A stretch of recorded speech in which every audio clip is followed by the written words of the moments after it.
I'm Mick Bridgewater, and I'm the Executive Director of the Indiana State School Music Association. How many of you have already been judging for ISSMA? A bunch of you, great. Well, I'm really excited to tell you about a new program that we're starting here at ISSMA. It is a judge certification program. Now, if I were sitting in your chairs, I would be thinking, why in the world, after all these years, would ISSMA think it's necessary to start any kind of a judge certification program? I understand that. And probably the second question I'd be asking myself is, why would I need to be certified? I've been judging for 10, 20, 30, 40, some of you maybe even 50 years. Okay, you've been doing it a long time. So why in the world would you need to participate? How many of you, the first time you adjudicated for ISSMA, did solo ensemble? Quite a few. Okay. Can you remember that first time? Well, I remember my first time.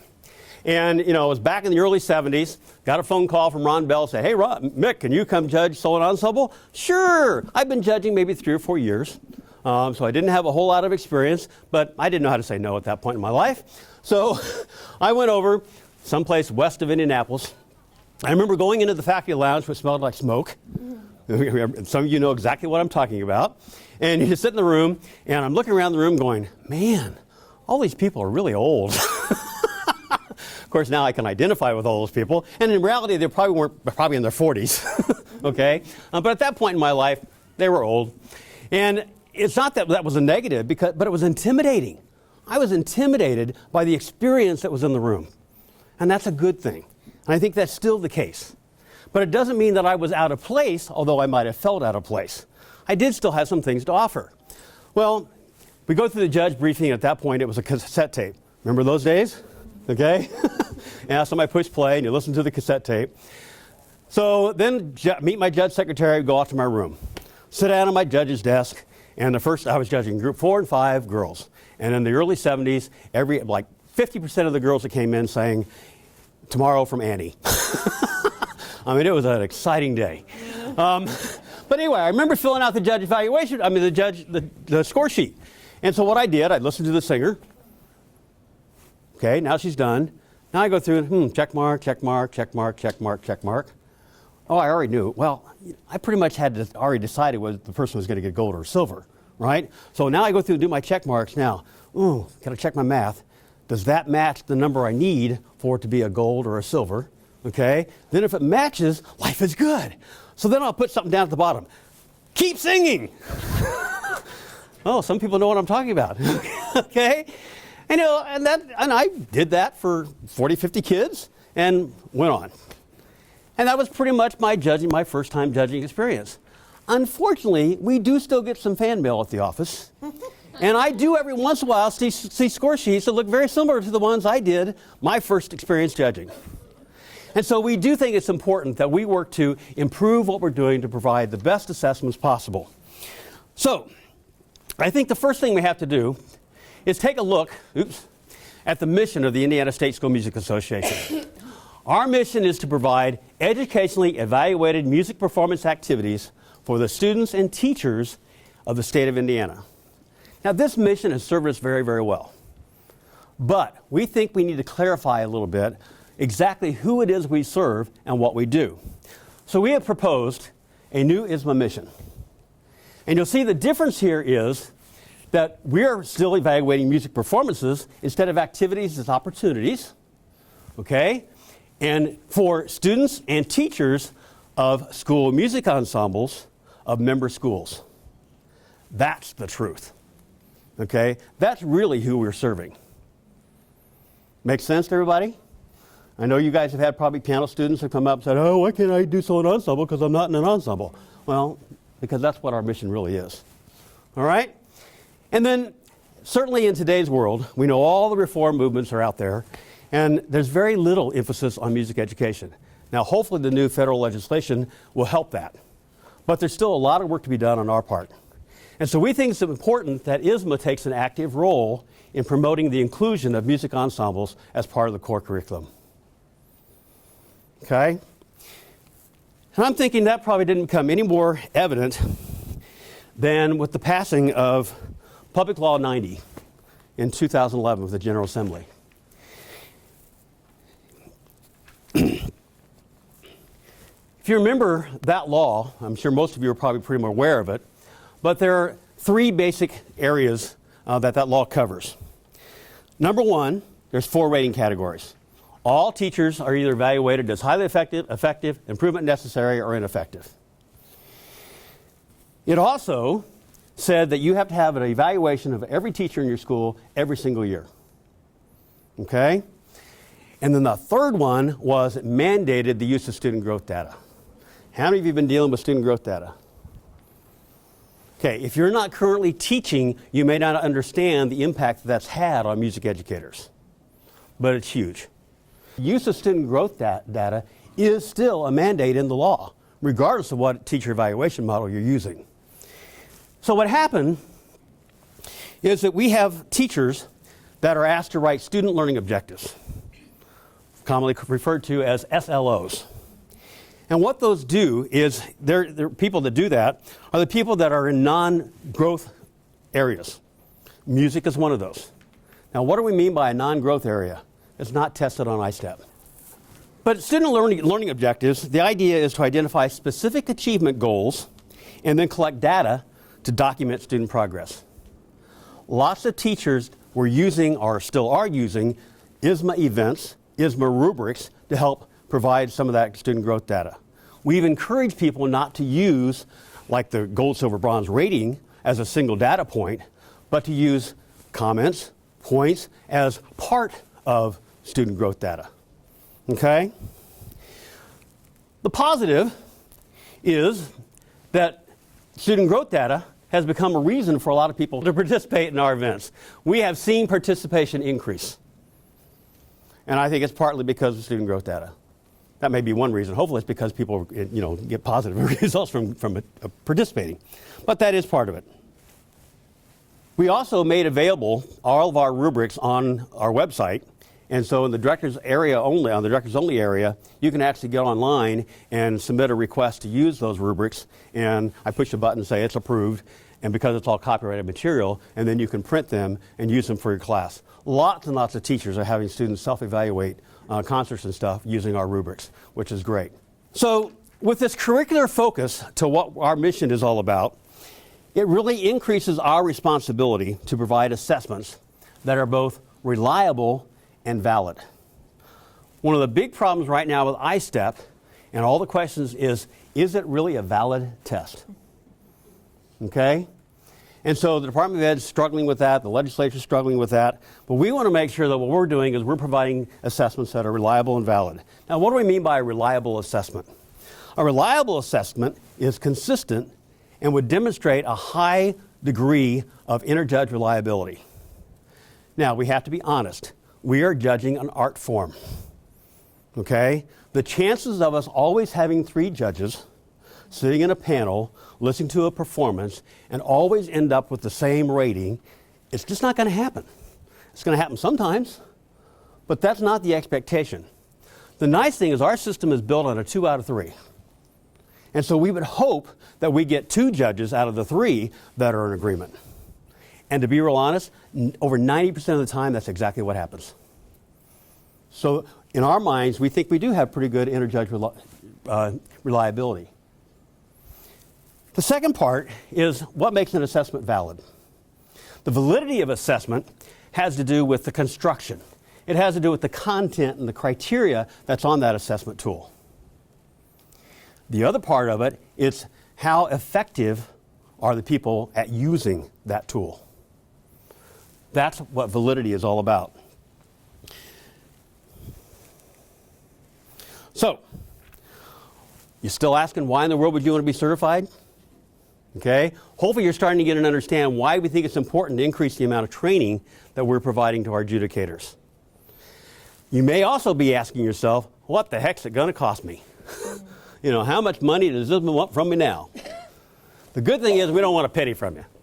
Okay? This isn't about cost.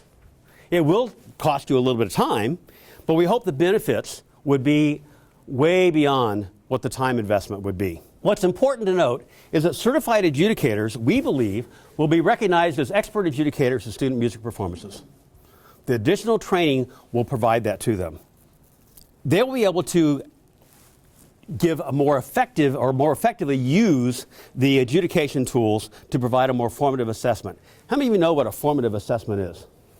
Some of you do. Some of you don't. We'll talk a little bit more about the difference between what a formative assessment is, but it's really important, a term that you need to know. Well, also, we are planning to give priority to those people who are certified adjudicators to our judging assignments. We will use those people first. We will also give priority to those people to be the head judges. So when you have that judge briefing meeting in the morning, it's the people that had the additional training that will be sharing the information. Okay? The kind of reward part of that is that we plan to increase your stipend by $20 every time you judge an event that you're actually endorsed in. Okay? Now, we recognize that, from year to year, there's sometimes you judge every weekend, sometimes you judge this weekend, and you can't do other things. And so schedules get, complicated. I believe that, and I know this for a fact, that if you go through the training, even if you can't judge for us, you will be better prepared to have your students ready for the next ISSMA event. Okay? That increased understanding of what the assessment process is all about will help you do that. We are trying to provide quality assessments. What does it take to be able to do that? Our adjudicators have to have experience. Experience in the classroom and also experience teaching. Our adjudicators have to have pedagogical knowledge. We don't hire people that, are science teachers. We hire people that have music degrees. Okay? So the nice thing is we don't have to provide that pedagogical knowledge. You come to us with that. And then the third part is our adjudicators have to know how to effectively use the rubric. And that's what this training is all about. Phase 1 is exactly what you're doing right now. General training. Whether you're instrumental, vocal, whether you want to do sight reading, whatever it is, the general stuff is good for everybody and the stuff that everybody needs to know. The second part is endorsement area training. So it's area specific. Let's say the main thing I want to judge is vocal sight reading. So we'll have a training package just for that, where it's focused on that particular score sheet and how to adjudicate that event. Could be instrumental jazz. Okay? So we'll go through the various endorsement area training categories in a minute. Then the third phase is using what you learned in phase 1 and phase 2, adjudicating an ISSMA event in your endorsement area. And then once you complete that, then you've completed the whole certification requirements. At the end of each phase, there's going to be a real quick questionnaire that you'll fill out online through SurveyMonkey. Okay? Just kind of validating the fact that, yes, you've gotten the training, you understand, the main concepts, probably true and false, probably take you 5 minutes to do, okay? And then you'll be able to move on to the next phase. But you'll complete phase 1 before you do phase 2, then phase 3. Okay? If you're thinking, well, guys, when can I start getting my $20? We're thinking that it'll take this year for people to complete the 3 phases. So then when you're adjudicating next year, then you would actually be having to get the increase. So the endorsement areas, you basically have solo and ensemble, either wind, percussion, strings, and vocal piano. We're not dividing it down any further than that to start with. And then jazz, instrumental jazz, or jazz show choir, because for our jazz events, the judges do both things. And then JME, high school organization, either in the performance hall as instrumental or choral, and then sight reading, instrumental and choral sight reading, because that's such a different animal that needs to be something different. All right. So we hope with the training that we'll be able to fit in a little bit more to what we call the educational performance cycle. All of you that teach music, you know exactly what I'm talking about. What do? We prepare our kids for the next performance. They do their performance. We evaluate that performance, hopefully. Okay? Then we adjust our strategies. We do it again, over and over and over again. Rusty Brill, my predecessor, when he would talk about this, he would always say, it's not really just in a circle like this. You need to ever grow. It's cyclical, okay? So each time you go through that cycle, you move up the ladder and you improve and you get better and better, okay? And so your kids are constantly growing. That's the high idea about improvement. So to fit in that evaluation piece of the performance cycle, it's really important to understand that there are 2 types of assessments. I know when I got my administrator's license, I had really thought too much about, assessments. I just did my thing. But you start thinking in terms of, wow, why do some courses have these external tests that they have to do, okay, and some courses don't. And when you think about it, what we really do when we take our kids to an ISSMA event is we're getting an external assessment. It's not going to a contest, we're getting an external assessment. So regardless of the subject area, it's real important that we have both internal and external assessments. Internal assessments happen every day in your classroom. You know, I can't imagine a rehearsal ever taking place where I'm not listening to what's going on, you know, making some comment as to what I need them to do differently, okay, and probably saying it 3 or 4 different ways because it takes that many times to get the point across. Everybody know what I'm talking about? Okay? And so that internal assessment is taking place all the time. The problem with internal assessments, not that it's not a value, it's a great value, but it's filled with bias.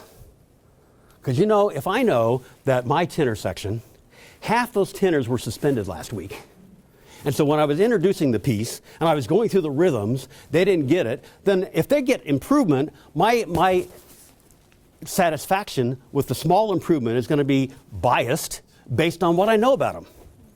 Okay? You don't get that in an external assessment, right?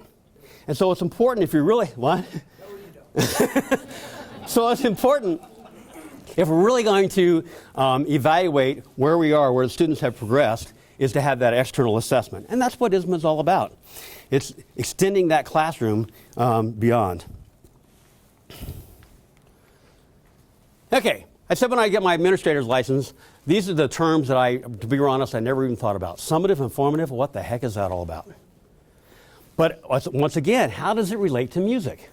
Well, a summative assessment is an assessment that's used at the end of something. Okay? And so I refer to that as assessment of. Who can think of a summative, an event that we have at ISSMA that might be appropriate for a summative assessment? Any thoughts? State finals, exactly.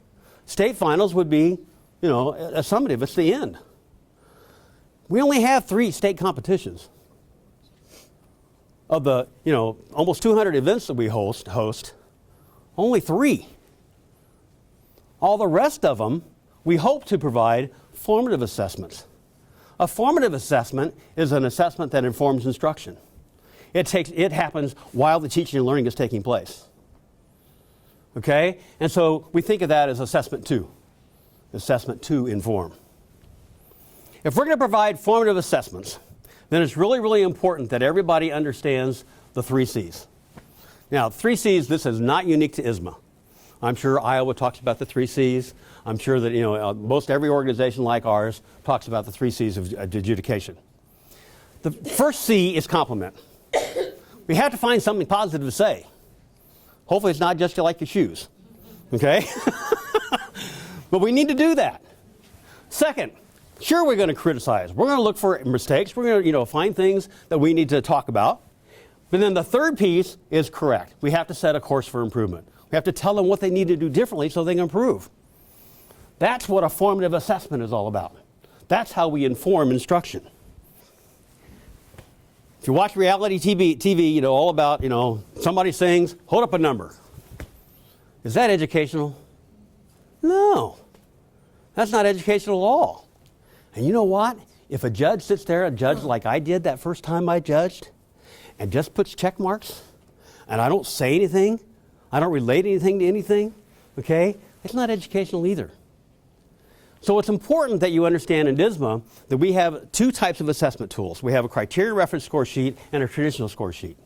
The criterion reference score sheet works best, pull it up here, if you're doing an event that is ranked. State finals, okay? Summative type score sheet. That criteria, you've seen the score sheets in marching band and show choir, state show choir, the big boxes. You know, you have a point range, all right? That's a criterion reference score sheet. But most of the events, we use a formative assessment because the purpose of the event is about the rating. You know, you could give goals to every single person you have all day. It's okay, all right? We're not trying to rank at all. So the criterion reference score sheet, the performance captions are evaluated using descriptors or descriptions of the qualities and the achievement level needed to be placed in a particular box. And the boxes itself creates the rubric. Okay? The score is determined by the overall performance in a limited number of areas. You don't have a laundry list of 12 different things, 12, 15 things. It's more holistic in its approach. And then each box provides a point range, with the final score being comparison. And that's the huge difference. You are ranking, so you're comparing group to group to group to group. And that score sheet allows for that to be done much better than a traditional score sheet. Okay? Traditional score sheets will not allow that to happen. Traditional score sheets, as you are very familiar with, has the categories down on the left-hand side and descriptors, things to think about, okay, things to consider. And then the purpose is to come up with a rating. In our score sheets, I think we have anywhere from 7 to 12 categories. Okay? And obviously the ratings are gold, silver, bronze, participation. When I first took the job at ISSMA, of course, we still go out and visit, sites all the time. But I sat in on a judge briefing, one of my first judge briefing meetings. The head judge gets the choral panel together and says, okay, here's the deal. Tone quality is the most important thing to me. And so I pretty much know from their tone quality whether this ensemble is going to get a gold, silver, or bronze. And everything else, I just make it work. I'm going, you got to be kidding me. Now, needless to say, that person was never hired as a head judge. In fact, they don't even use them as a judge anymore. All right? But that's not the way the system needs to work at all. Okay? So the important thing to know about those 7 to 12 categories is that they're all equally weighted. You may have a personal bias toward one, but you're asked to evaluate all of them equally. Okay? Now, to help that happen, we have redesigned our score sheets, the traditional score sheets. If you've adjudicated for us, if you've had your kids go, you'll know that on the left-hand side you have those categories. Then next to that were the check marks. Everybody remember? Okay? Now, what that tells me as a judge is that's exactly what I do. I read through the things and I put my check marks. And then off to the side, the next side was general remarks. And I've got this little box, and I fit in and say something, okay, on a couple of them that I think are most important. All right? And then down at the bottom, I'll put some kind of a suggestion for improvement. That's the way the sheets are currently being used by a lot of judges. Okay? We've redesigned the sheet so that the categories are still over here on the left-hand side, but in the middle is where those boxes are, and instead of saying general remarks, it says specific remarks. The idea is while you're listening to the performance, you are making references to specific measure numbers as the things that are going on in that particular area. Whether it's intonation, tone quality, rhythm accuracy, whatever. You say measure 25, watch quarter notes, or watch 8, whatever it might be. So it's real specific. That's why it says specific remarks. After you've done that, then you think about check marks. And those check marks relate to what you put in those boxes, as well as the rubric, which is now, instead of being across the top, is lined up like this, okay? That lines up with each one of the numbers. So if you give a 1, you see right at the top of it, it says outstanding in every detail. Okay? So you know what it is you're giving that 1 for. Make sense? So it's designed to be used from left to right. All right? Then, after you've done those 3 things, then obviously you're going to add up those points. This middle section is going to go right to left. So I'm going to add up my points, then I'm going to go over here and circle my rating. Okay? If you are a judge who's judging for us and you do this first, stop it. Okay? It's not about deciding what the rating is and then making the sheet work for you. It's about doing everything else and let the rating just happen. Then there is an area at the bottom for suggestions for improvement. And then on the back side, you could always write more if you have time. All right? There is a place on the left-hand side for penalties, the big penalties, and then a place for you to sign. It's important that everybody signs the sheet. We hope that this design of the sheet will actually improve our assessments and make them more, is it reliable or Valid. Okay? We hope the design of the sheet will make our assessments more valid. We're trying to improve the validity of what we do. Okay? All right. All of you, I'm sure, if you're involved in ISSMA, understand that we do have group levels. 5, 4, 3, 2, 1. I think probably as a new judge, that's one of the hardest things to get a handle on. And I think you have to have experience in the classroom to really start to relate and understand what those group levels are.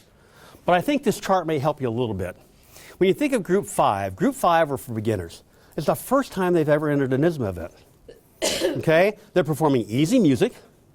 And your expectations are grades 5 through 8, and your expectations are going to be for beginners, and you're going to be really, really encouraging. It doesn't mean you give everybody a gold, but you want to make sure that you're encouraging them to continue. You don't want to take some, young male singing a solo for their first time and destroying them to where they never want to sing again. That's not providing help to the education process. Group 4 are still beginners. It may be the second time they've gone to an ISSMA event, but they're still beginners. They're at that beginning level. They're doing easy, or they're still doing easy music, I should say. And so your expectations have to be, even though it's group 4, you still have to think in terms of how can I be encouraging in what I'm saying and what I'm doing with those students. When you get to group 3, now all of a sudden, these students have had some training. And so my expectations are going to change a little bit. They're doing medium music to medium music. I would put them in the category of intermediate to maybe mildly advanced, but not very much. I know for me, when I was teaching, if I had 9th and 10th graders who weren't taking private lessons and they wanted to go to solo and ensemble, that's probably where I was going to put them, would be in group 3. Does that make sense? I see a lot of people shaking your heads, so you're saying, yeah, that's what I did too. Okay? Or what I do. Group 2. Group 2 is that area that the students have got more training. They aren't quite at the level where they have the proficiency or the musical maturity to be able to handle what's on the Group 1 required list. And so they're in Group 2. Again, my expectations have to be appropriate for students of that level. Group 1, students have reached the musical maturity level, the proficiency level, where they can do the pieces on the required list. It's important, though, that adjudicators understand the proficiency level that we're talking about are not music majors in college. Okay? This is a proficiency level for all the students that you have in your music program, regardless of whether they're going to major in music or not. Okay? So it's important to make that distinction when you're judging Group 1.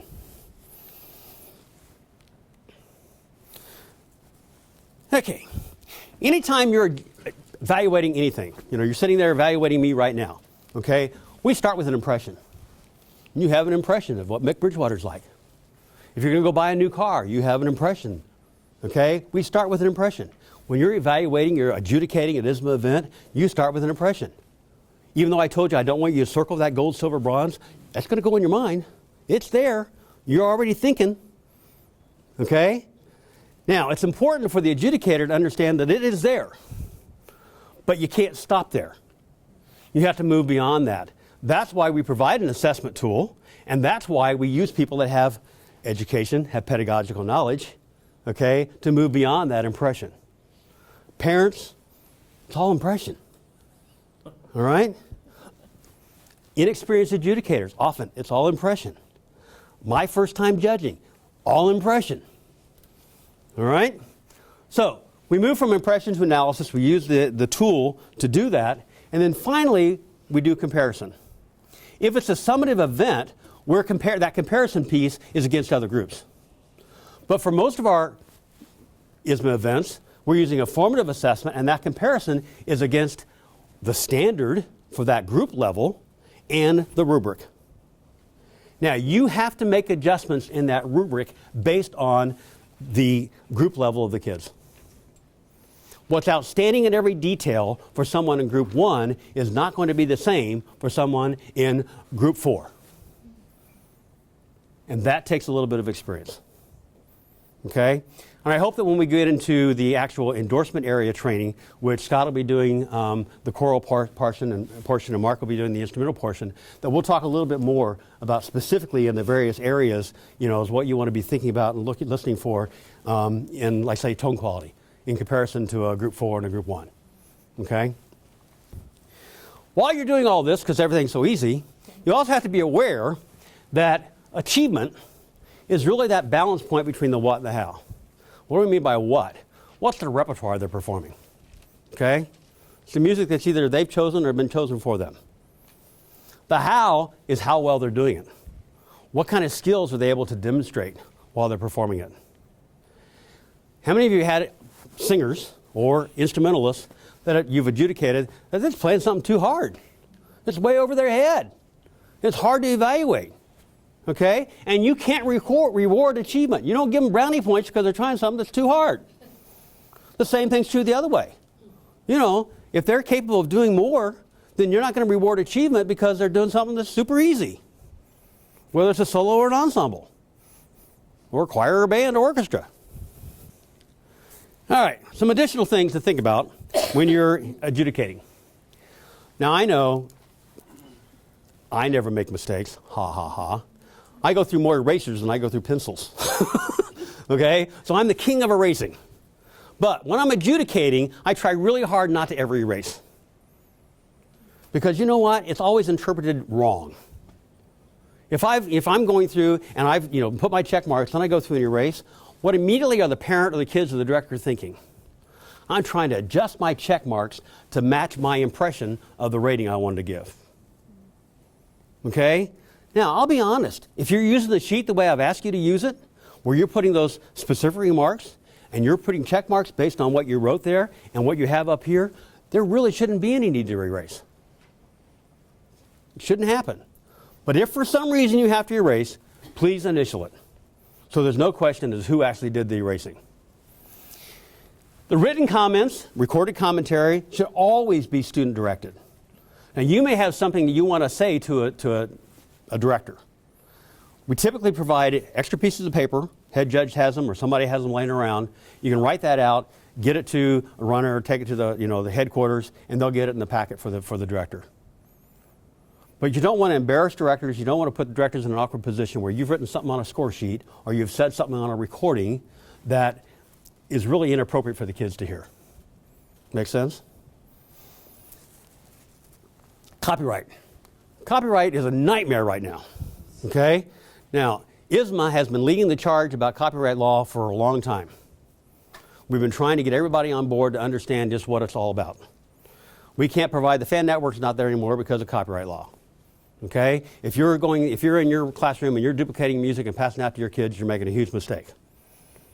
Now, we believe that copyright's important, but we don't feel that we want to put our adjudicators in the position of being copyright police.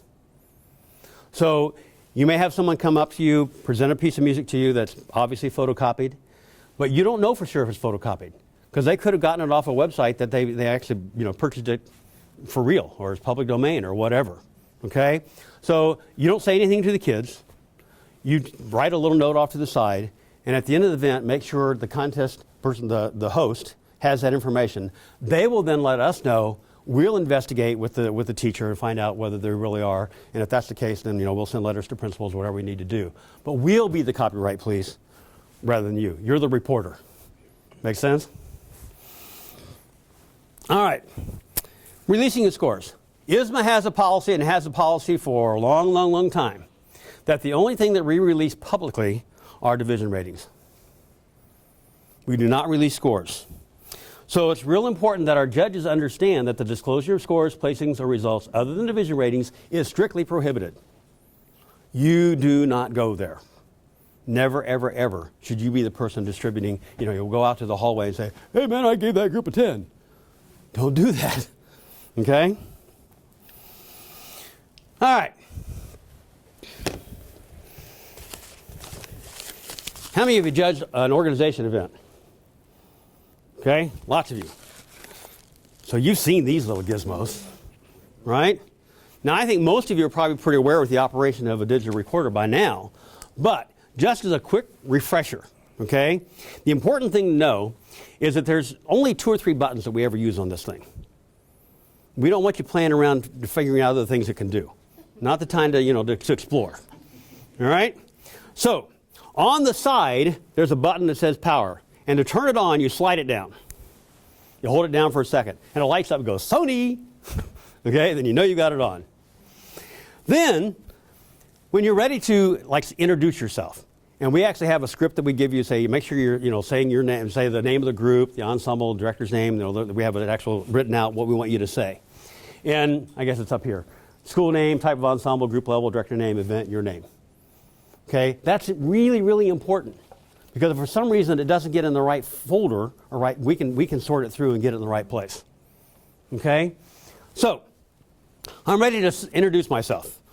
There's a button here that says record/pause. I hit that button, and I start recording. Hi, I'm Mick Bridgewater. Okay? Da, da, da, da, da. You know what? The group's still lining up. They're not ready to start. They're still tuning. They're not ready to go. So I hit the record pause button again. Now my mind may say, oh, stop the recording. Okay? Don't ever do that. Okay? If you hit stop, then what happens is it starts a whole new file. And then we may lose it. So after you do your introduction, if the group's not ready to go, what button do you push? Pause. It's called record pause. Okay? And it has a little red dot in the middle. Okay, so you see this big piece here is the stop. The record's kind of in the middle of it. So I've finished, the group's finished performing. Now I'm done with that group. Then I really do hit stop. Okay? And then I'm ready to pass it on if we're doing an event where we're rotating the digital recorders through. Very basic. But trust me, mistakes happen all the time with the digital recorders. Okay? So do what you can to make it work for you. Professionalism. People evaluate, assess ISSMA based on the professionalism of our adjudicators. Bottom line. Okay? We expect you to arrive on time and to stay on time. Not easy. Okay? The be on time part, use MapQuest, whatever you need to do. Make sure you know whether it's Eastern Time, Central Standard. Make sure you know all that stuff. Make sure you're not confused as to what weekend. A lot of times, you're judging in Munster one week and in Clay the next, or whatever. Okay, don't go to the wrong place, the wrong weekend. Okay, I had a judge once that was supposed to be judging at Westfield, and they were in Marion. We're ready to start, and they're in Marion. What are you doing in Marion? There's no contest there today. That's the other part of the state. Okay, so make sure you understand that part of it. Know the rules of the event. Our rules change all the time. What you think was true last year may not be true this year. Okay? We'll pass out the rules that are important for you to know the day of the event. Make sure you read them. You're listening to the head judge as they're going through those rules. When we send the directors the manual beginning of the year, read through it. When you're asked to judge, go back and read it again. Okay? Before you start adjudicating that event. Know the rules of the event. Use your eyes, not just your ears. Many, many times I would take my choir and I'd be directing, and the judges would be like this. Very rarely would they actually look up. Now, you would have some judges, that's all they did was look up. You go, well, how are you ever going to be specific about measure numbers if all you're doing is looking up? You have to do both things. Okay? We have a lot of special needs students involved in our ensembles. I had a student named Matt that he was special needs. First time, his freshman year, he came into my classroom. They bring in this big old television camera. They roll him in on a wheelchair. I'm going, oh my God, what am I dealing with here? Okay? But the kids embraced him. I embraced him, and it was great. It was great. He enjoyed singing probably more than anybody else I had in my class. He had one note he could sing. And you know what? He sang that one note with such gusto. Okay? And naturally, as a choir director, you go, could you soften it down just a little bit? Okay? But the bottom line is you trust. Our directors are trusting that our adjudicators are sitting there being aware of what what music's for everybody. And our adjudicators shouldn't get in the way of that. Music is for everybody. And so you have to look up, you have to know what's going on so that you can do that. The neat thing about Matt, and I may cry when I tell you the story, Matt's goal in his 4 years of high school was to be able to get to his last concert before he graduated and to be able to stand. he wanted to stand like all the rest of the kids. Choir's all there. Matt gets rolled out in the wheelchair like typically. He was always the last person because he's, in the front. Ready to go. Pushes up out of the wheelchair and he stands. Of course, I'm crying by then. But the look on his face, he might as well have just won an Olympic gold medal. And man, we don't ever, ever want to take that away from what we do. So just remember that story when you're adjudicating, okay? All right. It's real important that we maintain I didn't switch the cord. Okay, maintain a positive attitude with volunteer staff. Again, that professionalism, that, you're a reflection of what this organization is all about. And our organization is you. That's who we are. ISSMA is the directors. All right? So make sure you're representing us well. And give every performance your best evaluation. Sometimes it's hard. You start the day and you go, wow, those first 5 people, I did right. Look at all this stuff I wrote. You get to after lunch and you're going, man, I'm ready to go to sleep. My hand is dying. Okay? So you have to learn to pace yourself. Okay? It's real important to do that. But do your best to give your best to every single student. They're giving you their best. They need that from you as well. All right. When do ISSMA events take place? We actually work off a schedule where Thanksgiving is week 21. All right? So everything that goes off week 21. Basically, if you look at our calendar, in August, November, through November is marching band. Then we get into January, February, solo ensemble, jazz show choir, February, March, state show choir. I'm not going to read it to you, but it's all there. Okay? That flow happens every year. Other states don't do it this way. A lot of states have solo ensemble like in May. Okay? I love what we do because I think it's real important that solo ensemble is a part of what you're doing with your ensemble. You can really meet some ensemble goals with what you're deciding to do with kids and with solo ensemble. Okay? So this works very well for us. But it's important to know the calendar because we actually have a whole lot of events going throughout the state all the time, every single weekend. And we need adjudicators. We fill over 1,200 adjudicator spots a year. We need you, okay, to make the system work. The reason why you have the zones on half the state, for solo ensemble, where we have the most number of events, is that means that on that weekend that your kids aren't performing, you can go and adjudicate the other side of the state, and vice versa. Okay? I encourage you to do that. It will really help you grow as a professional. Okay. I said we hired 1,200 judges. When we're doing that, because we have geographical sites all over the state, is we try to hire judges that don't have to travel too great a distance. But at the same time, we can't have you judging in your own backyard because of conflict of interest. Okay? So you may be driving an hour or 2, okay, or 3, hopefully not, but sometimes it happens. And so there is that travel that's involved. We do pay for $75 for a hotel the night before, okay, especially if you're traveling a long distance.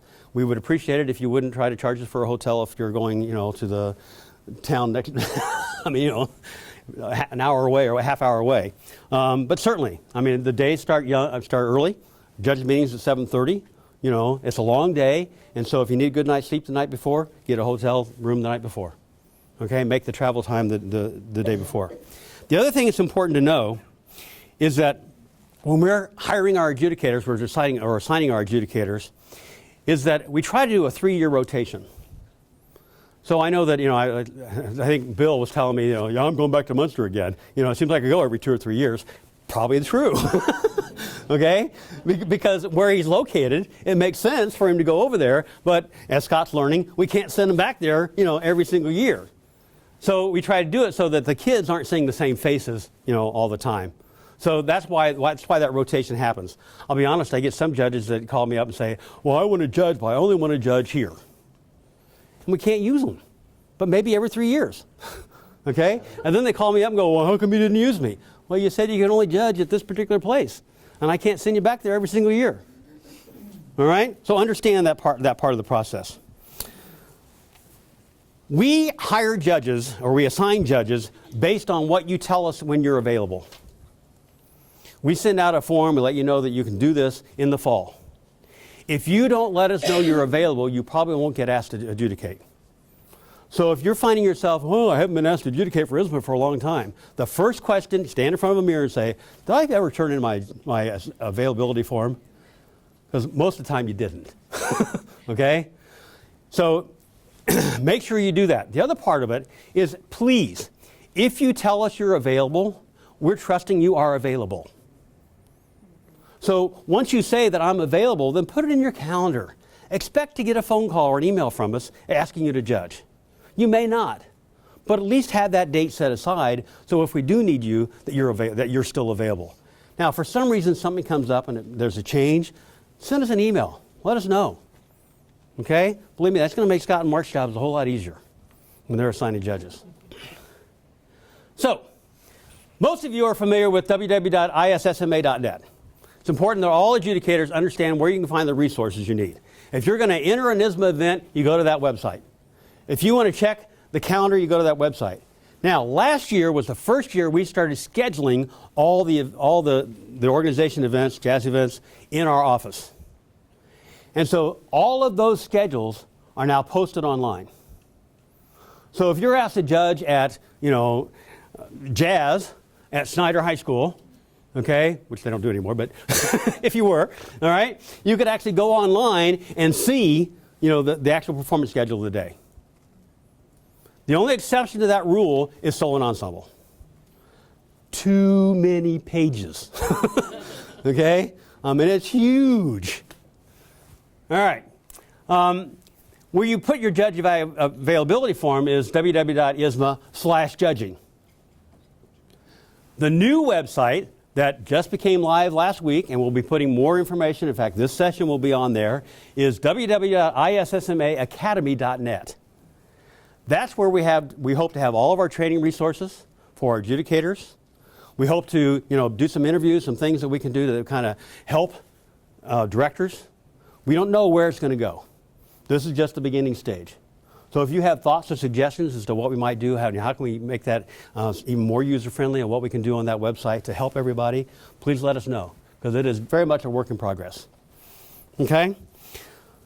Now, that is also where you will actually register to become certified. Scott and Mark, you guys will pass out these forms. Since you are here today, you have already received Phase 1 basic training. Yay! Now, what you haven't done is taken the little questionnaire after it. It will be available sometime in the next few days. And it will be easy. Okay? We're talking true and false. In fact, what I've told these guys is what's important to me on this. Where'd it go? Oh, when you complete the questionnaire, okay, that's where you do it. I forgot that slide. Anyway, the questionnaire, probably true and false. It's really about making sure that you've completed the process and that you're starting to think about it. It's not really, do you memorize this information or do you know it? Okay? It's, are you familiar enough with it that you can say yes, true, or false? If you miss one, we'll go back and fix it later. All right? So it's nothing to panic about. Like I said, hopefully it'll take you about 5 minutes to do. But part of what you're finding on this form is for you to tell us what endorsement area you're interested in receiving extra training for. Okay? The great thing is you don't have to be endorsed just in one area. You can get endorsement in several areas. There's several people in the room here that do choral and instrumental for us. There's people that do solo and ensemble and organization. Okay? All those things are possible. It's just a matter of you only do the Phase 1 general training you do once. You do the Phase 2 for whichever endorsement areas you want to be trained in. Then obviously, you have to have done Phase 2 before you can do Phase 3 that fits. That's why it may take a little while. You're not going to get it all done in 1 year. Okay? But that's the process. Hopefully it will work. So you fill out the form. Will give us the information as to what, and this actually will be available online for those people who aren't here today. And then we will actually send you an email to let you know that the area-specific training is available. We'll let you know when the questionnaire is available. Okay? Thanks, everybody. Yeah.